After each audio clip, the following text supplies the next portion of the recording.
Hello friends, आपका स्वागत है जॉनटेक डिजिटल क्लासरूम में। हम डिज़ाइन ऑफ स्टील स्ट्रक्चर्स की स्टडी कर रहे थे, जिसमें हमने first chapter design general consideration complete किया। आज हम कनेक्शन डिज़ाइन के बारे में स्टडी करेंगे। तो कनेक्शन डिज़ाइन के बारे में स्टडी करने में सबसे पहले हम देखते हैं कनेक्शन डिज़ाइन करते हैं क्यों, कि कनेक्शन की ज़रूरत क्यों पड़ी। ठीक है, तो 3 पॉइंट है यहाँ पर। फर्स्ट पॉइंट है स्ट्रक्चर के विभिन्न एलिमेंट्स को जोड़ने के लिए। स्ट्रक्चर के विभिन्न एलिमेंट्स आपके स्टार्टिंग से हम बोल रहे हैं बीम, कॉलम, स्लेब, ये सारी चीज़ें होंगी।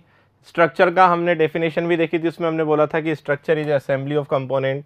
कुछ कंपोनेंट्स की हम स्टडी असेंबली करेंगे इन ए स्टेबल कॉन्फ़िगरेशन।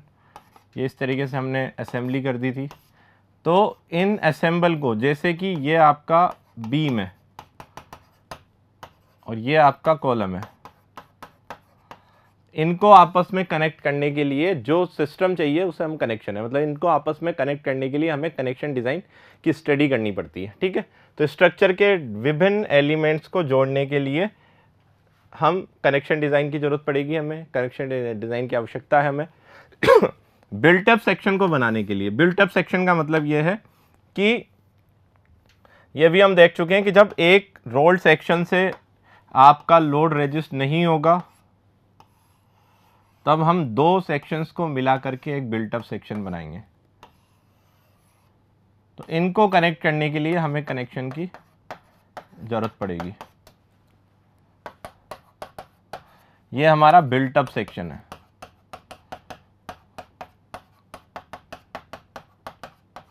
ठीक है, दो डिफरेंट स्टैंडर्ड सेक्शन को जोड़ करके एक और जो सेक्शन हम बनाते हैं उसे बिल्टअप सेक्शन बोलते हैं। तो जब बिल्टअप सेक्शन हम बनाते हैं तो उसके लिए हमें कनेक्शन डिज़ाइन की आवश्यकता होगी। थर्ड वाला है जब किसी स्ट्रक्चर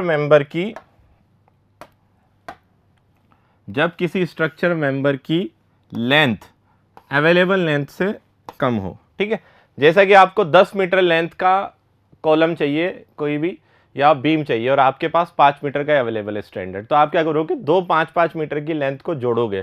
तो उस जोड़ने के लिए जो आप करोगे वो भी आपका कनेक्शन होगा, और उस प्रोसेस को हम बोलते हैं स्प्लाइसिंग। आगे हम स्टडी करेंगे। तो दो, जब आपकी स्ट्रक्चर की जितनी रिक्वायरमेंट है उससे ज़्यादा लेंथ की ज़रूरत है, जितनी आपके पास अवेलेबल है उससे ज़्यादा लेंथ चाहिए, तो आप क्या करोगे कि उसकी लेंथ को बढ़ाओगे। ठीक है, जैसे मेरे पास 5 मीटर का ही बीम अवेलेबल है और मुझे चाहिए कहीं 10 मीटर, तो मैं दो 5-5 मीटर के बीम को जोड़ दूंगा। तो वहां पर हमें क्या करना पड़ेगा, कनेक्शन। ठीक है, अब कनेक्शन कितने तरीके के होंगे।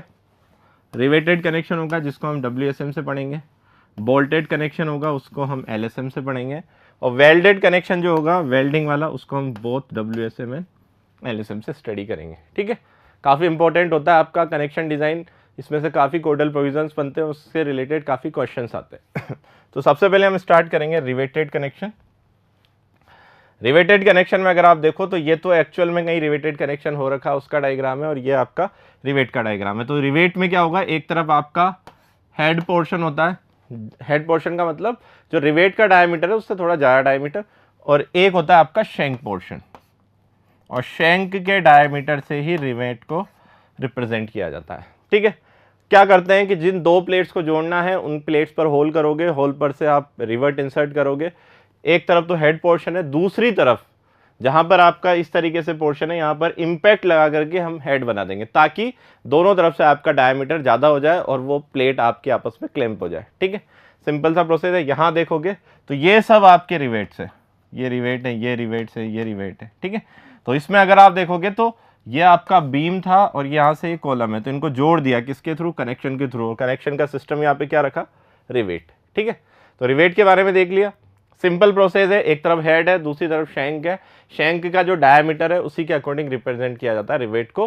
तो क्या करते हैं, इससे फिट जो होल होगा, होल में इसको इंसर्ट करेंगे। जिधर आपका ये वाला पोर्शन है, ये है शैंक वाला, इसको भी इंपैक्ट लगा करके इधर भी हेड बना देंगे, ताकि दोनों तरफ से प्लेट आपकी क्लैंप हो जाए। ठीक है, और अगर आप देखो तो यहाँ पर प्रोसेस बताई भी गई है। इसमें अगर आप देखोगे तो ये आपकी प्लेट है, दो प्लेट की जो थिकनेस है जिसके अंदर रिवेट रहेगा उसको हम बोलते हैं ग्रिप लेंथ। ग्रिप लेंथ हमने यहाँ पे बोली है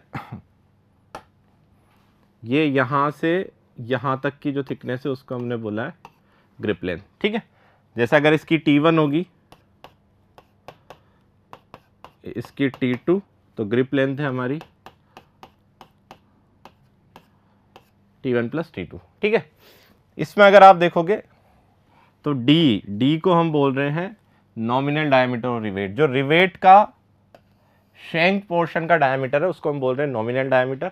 और डी जीरो बोल रहे हैं हम ग्रॉस डायमीटर या फिर रिवेट होल का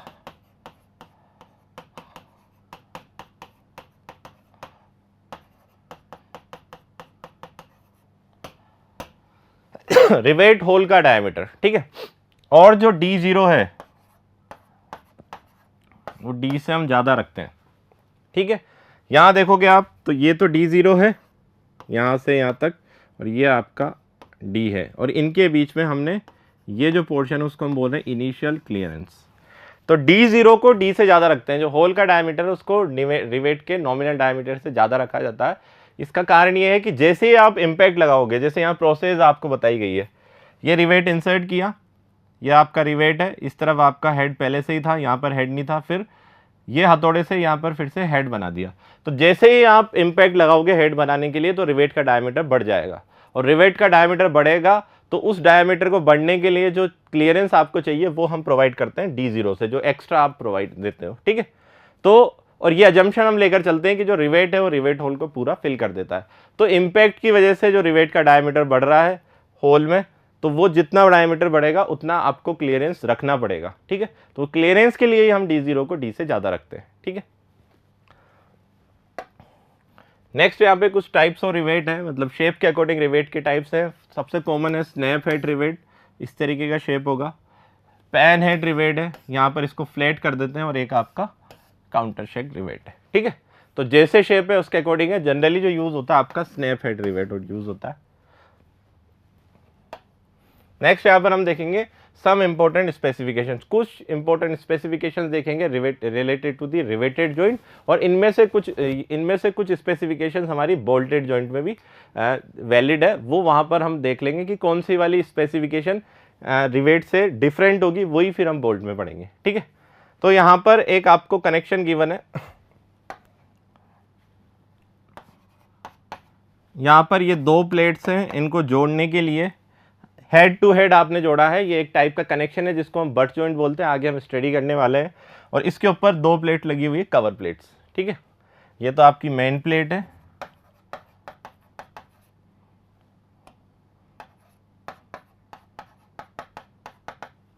ये आपकी कवर प्लेट है। ठीक है, तो दो कवर प्लेट है, और एक दो मेन प्लेट है, उनको जोड़ने के लिए एक कवर प्लेट ऊपर एक कवर प्लेट नीचे। ये आपके रिवेट की दो लाइंस है, इधर क्रॉस सेक्शन में आपको दो लाइन ऐसे नजर आ रही है, यहाँ पर हर लाइन में 3-3 रिवेट है। ठीक है, अब इसमें क्या है कि दो कॉन्जिक्यूटिव रिवेट के बीच की centre to centre distance in the direction of load, दो कॉन्जिक्यूटिव मतलब एक के बाद दूसरा, कॉन्जिक्यूटिव के मतलब एक के बाद जस्ट उससे साइड वाला, तो लोड की डायरेक्शन में, भार की डायरेक्शन में दो रिवेट्स के सेंटर टू सेंटर, उनके केंद्र बिंदु के बीच की जो दूरी होती है उसको हम बोलते हैं पिच। ठीक है, भार के परपेंडिकुलर डायरेक्शन में दो कॉन्जिक्यूटिव बिल्कुल पास पास वाले रिवेट की बीच के दोनों लोड के परपेंडिकुलर डायरेक्शन में जो कॉन्जिक्यूटिव रिवेट है उनके सेंटर टू सेंटर डिस्टेंस, दोनों के केंद्र के बीच की दूरी को हम बोलते हैं गेज। ठीक है, तो पिच तो क्या होगा, लोड की डायरेक्शन में देखेंगे, और लोड से परपेंडिकुलर जो देखेंगे वो हमारी गेज है। प्लेट के किनारे से, जो सबसे किनारे पर जो बोल्ट है उसकी, बोल्ट या रिवेट, उसकी दूरी लोड के परपेंडिकुलर डायरेक्शन में अगर आप देख रहे हो तो उसे बोलते हैं हम एज। एज का मतलब होता है किनारा। और लोड की डायरेक्शन में ही प्लेट के किनारे से जो रिवेट की दूरी उसको हम बोलते हैं एंड डिस्टेंस। ठीक है, तो ये चार डेफिनेशन है। लोड के डायरेक्शन में ही अगर दो कॉन्जिक्यूटिव पास पास जो रिवेट है उनके centre to centre distance pitch है, परपेंडिकुलर डायरेक्शन में देखोगे तो वो गेज है सॉरी। लोड की ही डायरेक्शन में देखोगे प्लेट के किनारे से तो एंड डिस्टेंस है, और लोड के परपेंडिकुलर डायरेक्शन में देखोगे तो वो एज डिस्टेंस है। एज का मतलब होता है किनारा, ठीक है। और स्पेसिफिकेशंस क्या है, यहां आप देखोगे तो diameter of rivet hole, rivet hole के डायमीटर से के लिए है तो D0 को रिवेट होल का डायमीटर, या फिर हम बोलते हैं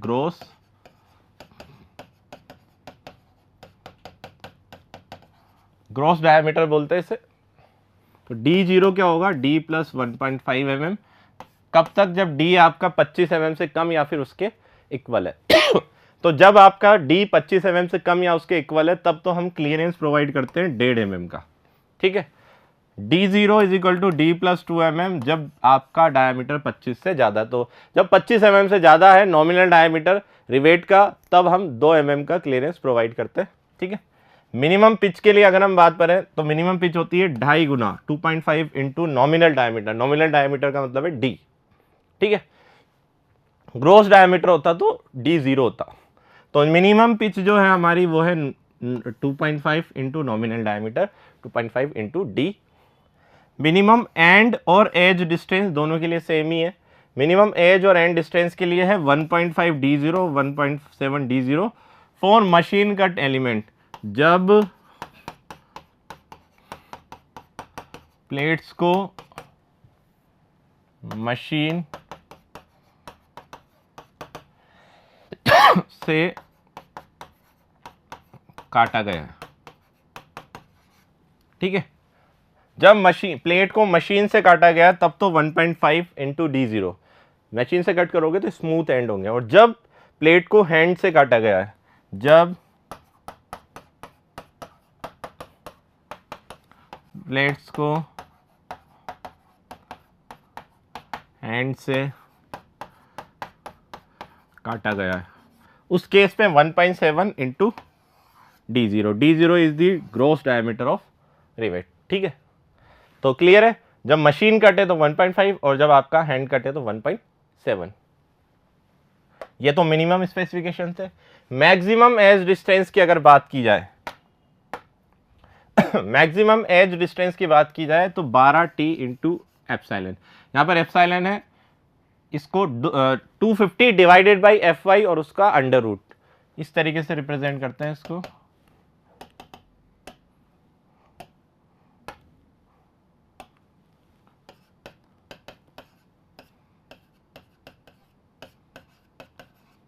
ठीक है, Fy की वैल्यू सामान्यतः 250 होगी तो ये वैल्यू 1 के इक्वल आएगी, कई बार पूछ लिया जाता है, इसको बोलते हैं यील्ड रेशियो, ठीक है। और T इसमें क्या है, T is the thickness of thinner member connected. जो दो प्लेट जुड़ेगी उनमें से जिसकी थिकनेस कम होगी उसको यहाँ पर हम कंसीडर करेंगे। तो 12T और Fy यील्ड स्ट्रेंथ है 250 न्यूटन पर mm स्क्वायर। मैक्सिमम पिच की अगर बात की जाए तो कंप्रेशन के केस में 12T और 200 में से जो मिनिमम है, टेंशन के केस में 16T और 200 mm में से जो आपका मिनिमम है, ठीक है। तो कंप्रेशन में कम रखिए, टेंशन में ज़्यादा रखिए। क्यों ऐसा, क्योंकि कंप्रेशन में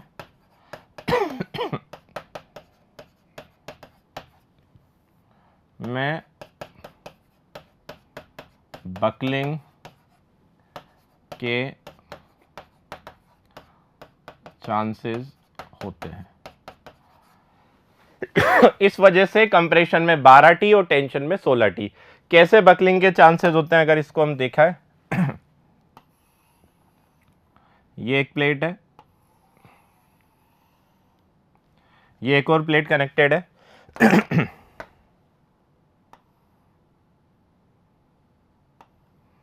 ये यहां पर रिवेट, ये यहां पर आपके रिवेट।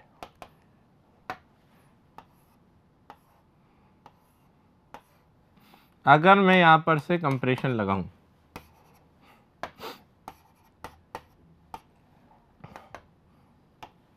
अगर मैं यहां से कंप्रेशन लगा रहा हूं तो अगर आपने दो रिवेट के बीच की डिस्टेंस ज़्यादा रख दी तो इस कंप्रेशन की वजह से ये वाला पोर्शन इस तरीके से, ये वाला पोर्शन इस तरीके से बकल कर सकता है, प्लेट इस तरीके से बकल कर जाएगी और इसको हम बोलेंगे लोकल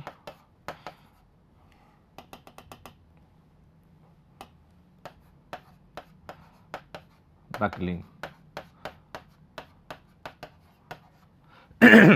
तो ये जो लोकल बकलिंग वाला फिनोमेना है, ये इस चीज के कारण कंप्रेशन में जो हमारी मैक्सिमम पिच की वैल्यू है वो टेंशन के कंपैरिजन में कम है। टेंशन में ऐसी कोई सिचुएशन नहीं होगी, टेंशन में ऐसा बकलिंग होगी ही नहीं, ठीक है।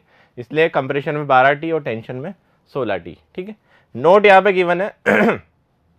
हाँ, और टी भी यहाँ पर क्या है, थिकनेस ऑफ थिनर मेंबर। जो दो प्लेट कनेक्ट होगी उनमें से कम थिकनेस वाला, जैसे यहाँ पर ये 6 mm की बोली जाए और ये आपकी 8 mm, तो हम कंसीडर क्या करेंगे, 6 mm thickness of thinner member, ठीक है। यहां पे लिखा हुआ in case of staggered rivet. Staggered rivet के केस में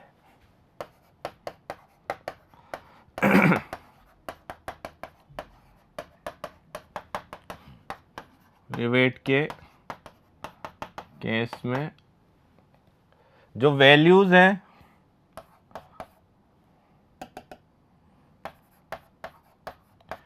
ऊपर वाली वैल्यूज को 1.5 से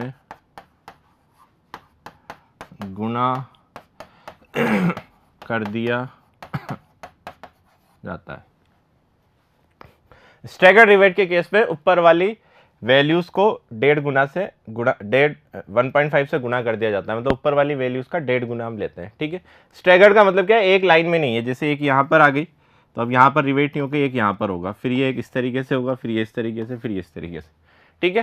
तो इस केस में अगर ऐसा स्टैगर्ड है, एक ही लाइन में नहीं है, इस तरीके से जिग-जैग पैटर्न में है तो उस केस में जो कंप्रेशन के लिए वैल्यूज है वो 1.5 गुना हो जाएगी 12 की, तो 18 टी और 300 mm में से मिनिमम, और टेंशन के लिए 24 टी और 300 mm में से मिनिमम, ठीक है। इस केस में गेज की स्पेसिफिकेशन भी गिवन है, गेज आपका 75 mm से ज़्यादा नहीं होना चाहिए, ठीक है।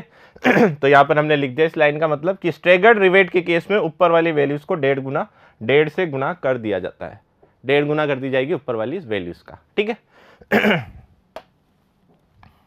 नेक्स्ट हमारे पास टेक रिवेट्स। टेक रिवेट्स के बारे में अगर लिखें, दो डिफरेंट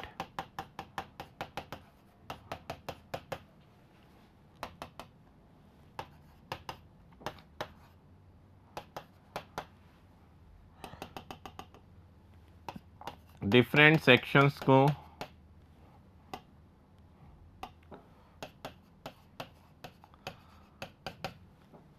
एक सिंगल यूनिट की तरह वर्क करने के लिए टेक रिवेट्स का यूज किया जाता है।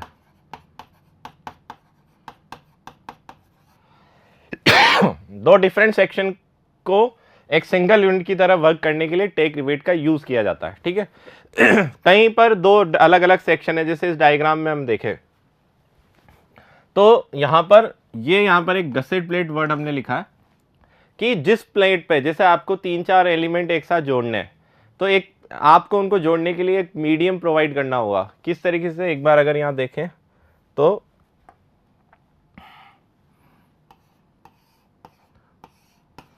ये हमारा ट्रस है।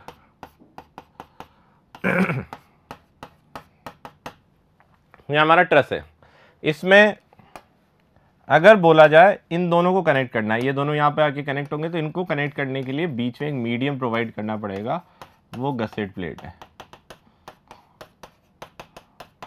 ठीक है। इन दोनों को कैसे कनेक्ट करोगे, किसी न किसी एक प्लेट पर सब आकर के मिलेंगे, उसे हम बोलते हैं gusset plate.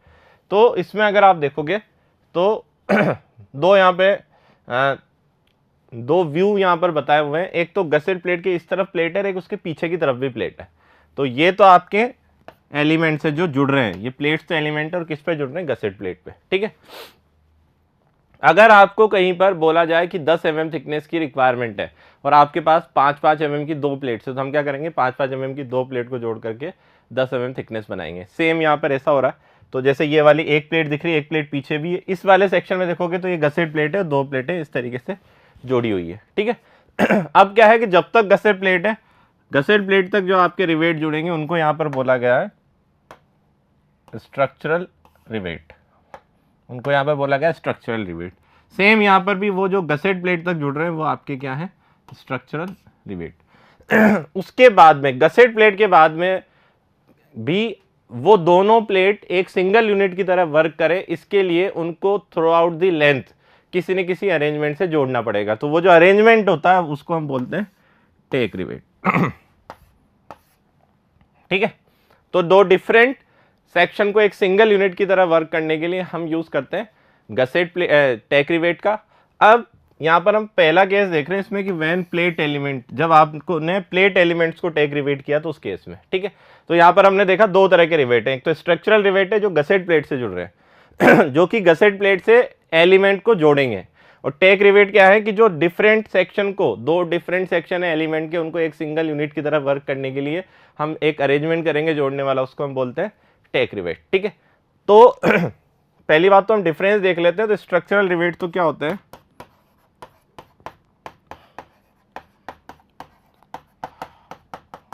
Structural rivets load को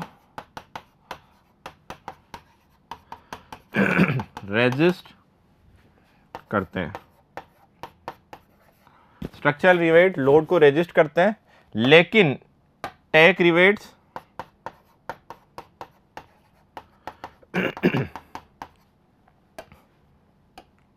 लोड्स को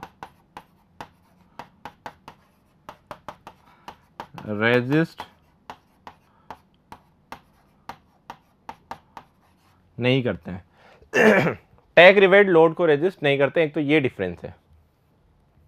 ठीक है, तो यहां पे नजर आ रहे हैं जो गसेट प्लेट तक है वो स्ट्रक्चरल रिवेट, उसके बाद में जो रिवेट है वो सारे कौन से, टेक रिवेट्स। ठीक है, और ये पहला केस ले रहे हैं कि जब हमने प्लेट एलिमेंट्स को टेक रिवेट किया है तो उसके लिए जो हमारे पास मैक्सिमम पिच की स्पेसिफिकेशन है, या आपसे पूछ ली जाती हैं चीजें, तो वो है 32T और 300 mm में से जो आपकी मिनिमम आएगी। टी फिर से क्या होगा, थिकनेस ऑफ थिनर मेंबर, जो दोनों एलिमेंट जुड़ रहे हैं उनमें से जो कम थिकनेस का है, कम मोटाई का एलिमेंट है, उसकी थिकनेस यहाँ पर कंसीडर करनी है। ठीक है तो एक यहाँ पे कि स्ट्रक्चरल रिवेट लोड को रेजिस्ट करते हैं लेकिन टेक रिवेट लोड को रेजिस्ट नहीं करेंगे। स्ट्रक्चरल रिवेट कौन से होंगे, जो आपके एलिमेंट से, जो आपका जैसे प्लेट है, एंगल सेक्शन है, उसको गसेट प्लेट से जोड़ेंगे, वो तो स्ट्रक्चरल रिवेट है। और आफ्टर दी गसेट प्लेट के बाद में जो उन एलिमेंट्स को आपस में जोड़ने का काम करेंगे वो कौन से, टेक रिवेट्स। ठीक है, तो उसमें फर्स्ट केस था कि जब दो प्लेट एलिमेंट को हमने टेक रिवेट किया तो उस केस में हमारे पास है 32T और 300 mm। नेक्स्ट वाला केस होगा कि अगर हमने एंगल सेक्शन को टेक रिवेट कर दिया या तो एंगल सेक्शन हो या फिर चैनल सेक्शन हो या तो एंगल सेक्शन हो या चैनल सेक्शन हो, इनको टेक रिवेट कर दिया। तो इसमें अगर आप देखोगे तो गसेट प्लेट के एक तरफ आपको एंगल दिख रहा हो, किस तरीके से दिख रहा है कि एंगल सेक्शन की एक लेग कनेक्टेड है। एंगल सेक्शन किस तरीके का होता है, ये हमारा एंगल सेक्शन है, तो इसको मैंने कनेक्ट कर दिया, ये अनकनेक्टेड है, तो ये बाहर की तरफ दिखेगी, तो इसका थिकनेस नजर आएगी आपको वही सेम यहाँ पर भी स्ट्रक्चरल रिवेट, यहाँ पर भी टेक रिवेट। इसका दूसरा व्यू देखूं मैं, इधर से देखूंगा तो दो एंगल कनेक्टेड है, ये तो गसेट प्लेट है और ये जो कनेक्टिंग लेग है, वो जो बाहर वाले लेग है वो आपको यहाँ पर नजर आ रहे हैं। ठीक है, और जो कनेक्टिंग लेग है वो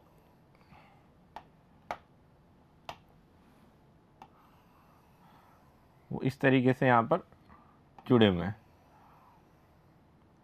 और ये जो आपके हैं ये आपके रिवेट्स है। ठीक है तो सेम है एंगल सेक्शन का, तो इसमें क्या किया कि दो एंगल सेक्शन को मिला करके टी सेक्शन बनाया। ठीक है, ये ऐसे कनेक्टेड है, ये वाला पोर्शन, ऐसा ही पोर्शन पीछे की तरफ भी होगा, तो ये इस तरीके से नजर आने। ठीक है, आपके पास हमने ये वाला डायग्राम शो किया, तो ये वाला जो है ये आपके कनेक्टिंग लेंगे और ये आपके बाहर की तरफ नजर आ रहे हैं। ठीक है तो एक आपका व्यू बताया हमने ये वाला, ठीक है, एक हम ये वाला देख रहे हैं। तो इस केस में जब एंगल सेक्शन और चैनल सेक्शन को आप टेक रिवेट करोगे तो कंप्रेशन अगर हो रहा है, कंप्रेशन कहीं लग रहा है, तो उस केस में वैल्यू होगी 600 mm से ज़्यादा हम नहीं लेंगे वैल्यू को जब कंप्रेशन है तो उस केस में 600 mm से ज़्यादा नहीं लेंगे, और जब टेंशन है तो उसमें हम 1000 mm से ज़्यादा पिच को नहीं लेंगे। फिर से वही कंप्रेशन में कम है और टेंशन में ज़्यादा है, क्यों सॉरी क्योंकि कंप्रेशन के केस में जो बकलिंग है आपकी लोकल बकलिंग के चांसेस होंगे इसलिए यहाँ पर ज़्यादा है, और टेंशन के केस पे लोकल बकलिंग के चांसेस नहीं होंगे इसलिए यहाँ पर 1000 mm, और कंप्रेशन के केस में हमने लिया है 600 mm। नेक्स्ट हम स्टार्ट करेंगे टाइप्स ऑफ जॉइंट। हाँ, लास्ट वाला एक ऑर्डर एक स्पेसिफिकेशन और बचा हमारे पास कि to find the nominal diameter of rivet, rivet का नॉमिनल डायमीटर फाइंड करना। और ये किससे यूज करते हैं हम, इसको में यूज करेंगे अनविन्स फॉर्मूला, रिवेट का नॉमिनल डायमीटर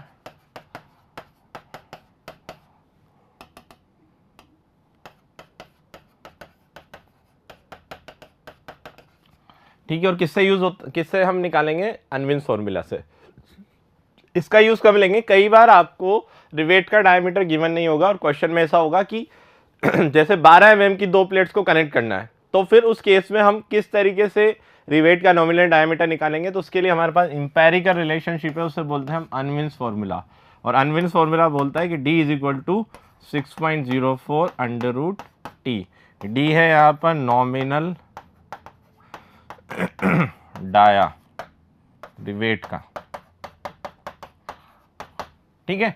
T क्या होगी, थिकनेस ऑफ थिनर मेंबर, जो थिनर मेंबर है आपकी उसकी थिकनेस, जो दो प्लेट कनेक्ट होगी उनमें से जिस प्लेट की थिकनेस सबसे कम होगी वो वाली यहाँ पर हम कंसीडर करेंगे, ठीक है। तो ये कुछ स्पेसिफिकेशंस थी, काफी इंपॉर्टेंट है, इनसे रिलेटेड क्वेश्चंस आपके आते रहते हैं।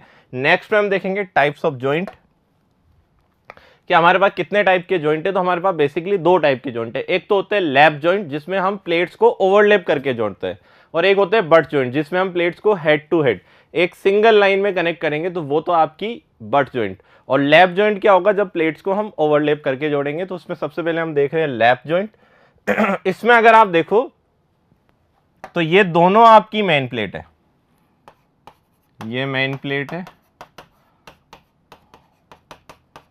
और ये भी आपकी मेन प्लेट है। ये दोनों आपकी मेन प्लेट है, इन दोनों मेन प्लेट को ओवरलैप करके जोड़ दिया और यहां पर ये रिवेट लगाया हुआ है। अब और लोड कैसे लग रहा है, इस वाली प्लेट पे लोड यहां से पास होगा, उसकी लोड लाइन हमने डैश डैश से बताई है। इस वाले में लोड यहां से पास होगा, इसकी लोड लाइन हमने डैश डैश में बताई है, ठीक है। अब अगर इस करेक्शन की बात करें तो लैप जॉइंट में सबसे बड़ा ड्रॉबैक ये है कि जो लोड लाइन है वो एक आपस में कोइंसाइड नहीं कर रही, एक लोड लाइन यहां से पास हो रही है, एक लोड लाइन यहां से पास हो रही।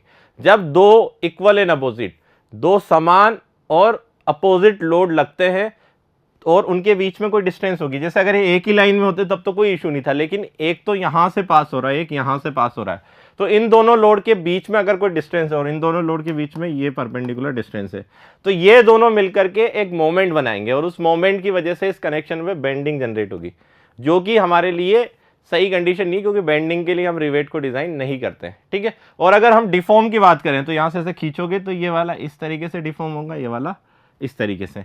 तो इसी वजह से ये सबसे कम एफिशिएंट जॉइंट है, क्योंकि लोड लाइन समान नहीं है।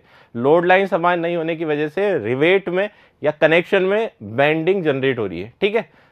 एक तो ये चीज। सेकंड, अब हम देखते हैं कि इस रिवेट पे कितने तरीके के लोड आ रहे हैं, किस तरह की स्ट्रेसेस यहाँ पे लग रही है, प्रतिबल किस तरीके के लग रहे हैं। तो मैंने क्या करा कि ये जो ऊपर वाला पोर्शन है इसको यहाँ पर रख दिया, नीचे वाला पोर्शन जो नीचे वाली प्लेट में उसको यहाँ पर रख दिया, और इसको हम बोलते हैं फ्री बॉडी डायग्राम।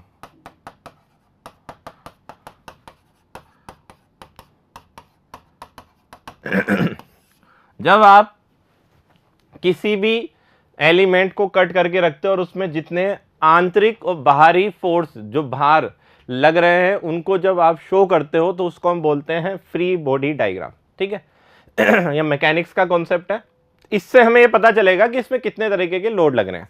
अब देखो ऊपर वाली प्लेट में जब आप देखोगे, जब इधर से ये व्हाइट कलर की जो ऊपर वाली प्लेट है इस पर जब इधर से पी लग रहा है, तो इस पी के कारण क्या होगा, इसका प्लेट का पिछला वाला हिस्सा रिवेट को धक्का देगा, रिवेट को क्या करेगा, धक्का देगा, उसको पुश करेगा, ठीक है। पुश कर रहा मतलब कंप्रेस कर रहा है, और कंप्रेशन किस किस के बीच में हो रहा, प्लेट और रिवेट के बीच में। और कल ही हमने देखा था कि मतलब पिछले लेक्चर में हमने देखा था कि जब दो डिफरेंट मटेरियल के बीच में कंप्रेशन लगता है तो उसको हम बोलते हैं बियरिंग। तो यहां पर इस पी की वजह से बियरिंग पीछे से डेवलप हो रही है, येलो कलर की जो हमने बताई हुई है। सेम ऐसा कैसे होगा, नीचे की तरफ आप देखोगे तो ये पीली कलर की बियरिंग इस तरफ से आ रही क्योंकि ये ऐसे लोड लगा रहा है, ठीक है। जैसे ही प्लेट यहां से खींचेगी तो इधर वाला हिस्सा तो रिवेट के कॉन्टेक्ट से हट जाएगा, लेकिन पीछे वाला हिस्सा क्या करेगा, वो प्लेट के साथ आने की कोशिश करेगा, लेकिन उसको रोकने के लिए क्या है, रिवेट। तो पीछे वाला हिस्सा क्या करेगा, रिवेट पर धक्का देगा, ठीक है, उसको कंप्रेस करेगा। तो कंप्रेस करने की वजह से जो स्ट्रेस जनरेट हो रही है उसको हम बोल रहे हैं बियरिंग स्ट्रेस, ठीक है। सेम ऐसा इधर से होगा, जब ये इधर से धक्का देगा तो यहाँ पर येलो कलर की स्ट्रेसेस, जो येलो कलर का जो फोर्स बताया वो क्या जनरेट कर रही है, बियरिंग। अब इस रिवेट पे देखो, इससे ऊपर वाला इधर जा रहा है, इससे नीचे वाला इस तरफ जा रहा है। तो जो ये वाला सरफेस है, ये जो बीच वाला सरफेस है, इस पर क्या होगा, इसके ऊपर वाला पोर्शन अलग डायरेक्शन में जा रहा है, इससे नीचे वाला पोर्शन उससे डिफरेंट डायरेक्शन में जा रहा है। तो क्या होगा कि इस सरफेस पर क्या होगा कि दो हिस्सों में टूटने वाली कंडीशन होगी। तो ये जो क्रॉस सेक्शन है, ये जो ब्लू वाली मैंने लाइन है, ये जो जिस तरीके से इसको रोकेगी उसको हम बोलते हैं शेयर, ठीक है। शेयर का मतलब क्या होता है कि प्लेन के जो आपका क्रॉस सेक्शन है उसके समानांतर डायरेक्शन में जो फोर्स लगता है उसको हम शेयर बोलते हैं। तो इस प्लेन पर ऊपर से भी शेयर लग रहा है और नीचे से भी शेयर लग रहा है, ठीक है। तो जब तक ये रिवेट ये इस ब्लू वाला सेक्शन से नहीं टूटेगा, जब तक कि इस ब्लू वाले सेक्शन की जो शेयर को रेजिस्ट करने की कैपेसिटी है, जो शेयर को रेजिस्ट करने का सामर्थ्य है, उससे ज्यादा फोर्स यहां पर डेवलप ना हो जाए, ठीक है। तो दो तरीके की स्ट्रेस आई, एक तो आ रही है बियरिंग, जो ये इधर से लग रही है इस वाले में इधर से, और ये जो आपका हमने बनाया इक्वल एंड अपोजिट, ये आपका क्या है, शेयरिंग। तो यहां पर क्या क्या जनरेट होगा, एक तो जनरेट होगा बियरिंग स्ट्रेस और एक डेवलप होगा शेयरिंग स्ट्रेस। कितने प्लेन पर, एक प्लेन पर, एक ही प्लेन है जिस पर शेयर डेवलप हो रहा, तो एक तो बियरिंग और एक आपकी शेयरिंग डेवलप हो रही है। ये इसका कंक्लूजन है। और हम यहां पर लिखेंगे सबसे कम किफायती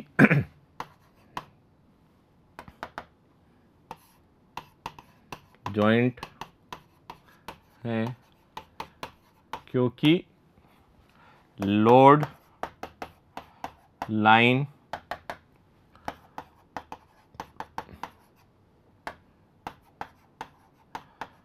समान नहीं है, जिसकी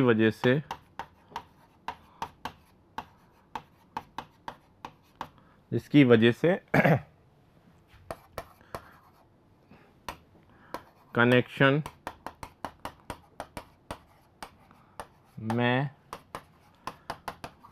बेंडिंग डेवलप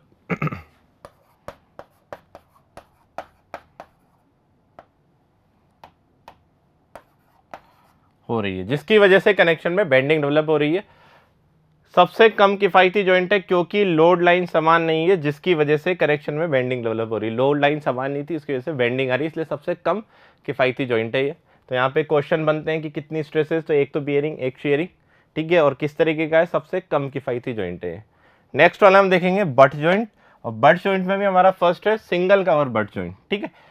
बट जॉइंट में हम दो प्लेट को एक सिंगल लाइन में जोड़ते हैं। जैसे यहाँ देखोगे तो ये दोनों आपकी मेन प्लेट है, ये भी मेन प्लेट है और ये भी आपकी मेन प्लेट है, ठीक है, एक सिंगल लाइन में। अब जब इन मेन प्लेट को आप जोड़ोगे तो इनको कनेक्शन करने के लिए कवर प्लेट की रिक्वायरमेंट होगी। तो अगर हमने एक ही तरफ कवर प्लेट लगाई है तो उसे हम बोलते हैं सिंगल कवर बट जॉइंट, और दोनों तरफ अगर आपने कवर प्लेट लगाई तो उसे हम बोलते हैं डबल कवर बट जॉइंट, ठीक है। तो पहले हम सिंगल कवर बट जॉइंट की बात करेंगे। इसमें लोड लाइन समान है, ठीक है, इसमें भी यहीं से पास हो रही है, इसमें भी यहीं से पास हो रही है, लेकिन कनेक्शन लोड लाइन के सापेक्ष, लोड लाइन से अगर आप देखो तो कनेक्शन आपका सिमेट्रिक नहीं है, ठीक है। इसके ऊपर तो कवर प्लेट है, इसके नीचे कवर प्लेट नहीं है। तो ये सिमेट्रिक नहीं होने के कारण इसमें फिर भी कुछ ना कुछ बेंडिंग डेवलप होगी। और अगर आप इसका डिफॉर्मेशन शेप के बारे में हम बात करें तो ये इस तरीके से कुछ डिफॉर्म होगा,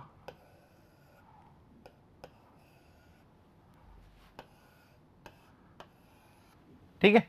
तो लोड लाइन तो सेम है, लेकिन कनेक्शन लोड लाइन के रेस्पेक्ट में आपका सिमेट्रिक नहीं है।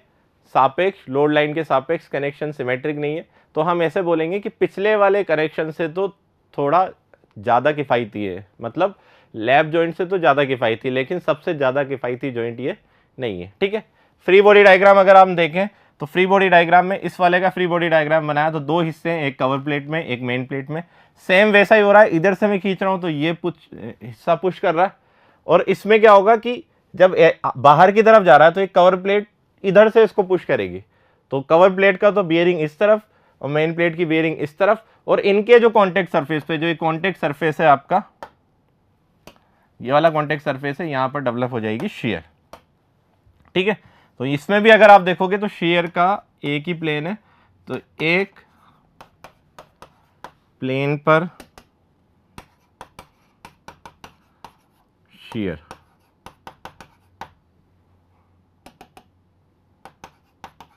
ठीक है, तो एक तो डेवलप हो रही है बियरिंग स्ट्रेस,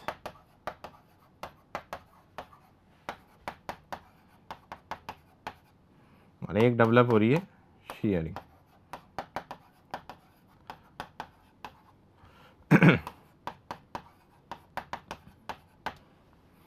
ठीक है, अगर इसके लिए लिखें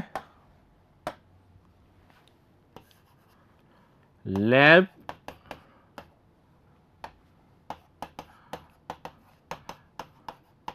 जॉइंट से किफायती जॉइंट है लेकिन सबसे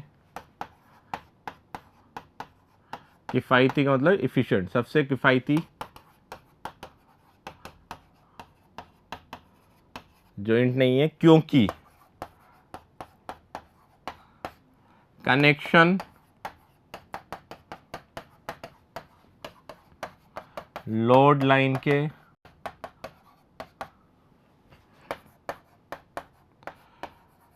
सापेक्ष सिमेट्रिक नहीं है, लेकिन कनेक्शन लोड लाइन के सापेक्ष सिमेट्रिक नहीं है। ठीक है, सबसे किफायती नहीं है, पिछले वाले से थोड़ा ज्यादा किफायती जॉइंट है। और लास्ट वाला हम देखेंगे डबल कवर बट जॉइंट, जिसमें जो है कवर प्लेट वो ऊपर वाले पोर्शन पर भी है, नीचे वाले पोर्शन पर भी है, और लोड लाइन भी सेम है, कनेक्शन भी लोड लाइन के रेस्पेक्ट में आपका क्या है, सिमेट्रिक है। तो ये सबसे ज़्यादा एफिशिएंट जॉइंट होगा। फ्री बॉडी डायग्राम की अगर बात की जाए तो इसमें अब तीन हिस्से बनाएंगे हम, एक ये वाला हिस्सा, इससे ऊपर वाला, एक इससे नीचे वाला। ठीक है, इस पर अगर हमने फ्री बॉडी डायग्राम देखें तो इधर से बियरिंग लग रही है, और जो दोनों कवर प्लेट है उनमें बियरिंग लग रही है मेन प्लेट के उल्टी डायरेक्शन में। तो जो मेन प्लेट में जितनी बियरिंग डेवलप हो रही है, मेन प्लेट इसको जितने से पुश कर रही है उसके आधे फोर्स से ये कवर प्लेट पुश करेगी, उसके आधे फोर्स से कवर प्लेट पुश करेगी। इसी वजह से यहाँ पर ये P है, और इधर हमने ये P/2 लिया है, और ये भी आपका P/2। ठीक है, अगर जो वो प्लेन देखे जिस पर से रिवेट आपका टूट सकता, तो ऐसे यहाँ पर दो प्लेन होंगे इस बार, एक तो इन दोनों के बीच का और एक दो इन दोनों के बीच का। इससे ऊपर देखो तो ये इधर जा रहा है, इधर जा रहा, इसके नीचे देखो तो ये इधर जा रहा है और ये इधर जा रहा, तो दो प्लेन है जिन पर हमारी शियर डेवलप होगी। ठीक है, तो यहाँ पर हम लिखेंगे दो प्लेन पर शियर डेवलप हो रही है। ठीक है, तो क्या जनरेट होगा, बियरिंग स्ट्रेस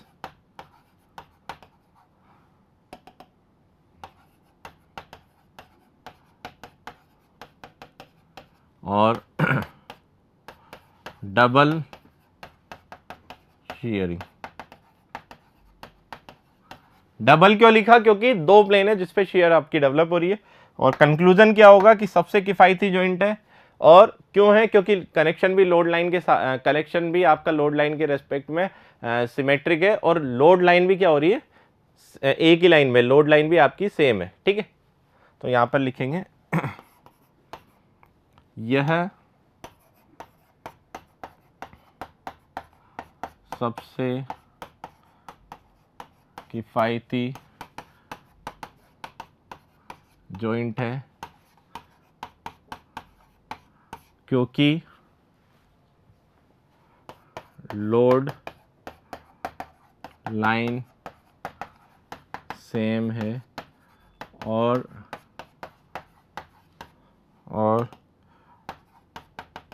कनेक्शन भी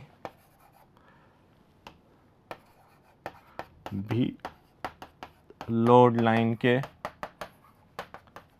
सापेक्ष सिमेट्रिक है। ठीक है, लोड लाइन सेम है, डबल शेयर डेवलप हो रही है और कनेक्शन भी लोड लाइन के रिस्पेक्ट में क्या है आपका सिमेट्रिक है। ठीक है, तो ये हमारे 3 तरीके के जॉइंट थे जिनके हमने प्रॉपर्टीज देख ली, कितने टाइप की स्ट्रेसेस जनरेट हो रही है और कौन सा सबसे ज़्यादा किफ़ायती, क्योंकि इसी के बेसिस पे आगे जाकर के हम रिवेटेड कनेक्शन की स्ट्रेंथ को निकालना सीखेंगे। ठीक है, तो आने वाले लेक्चर में हम फेलियर ऑफ रिवेटेड जॉइंट देखेंगे, अजम्पशन देखेंगे रिवेटेड जॉइंट के लिए, और रिवेटेड जॉइंट की स्ट्रेंथ को कैसे फाइंड आउट करते हैं उसके बारे में स्टडी करेंगे। आज के लिए इतना ही, थैंक यू।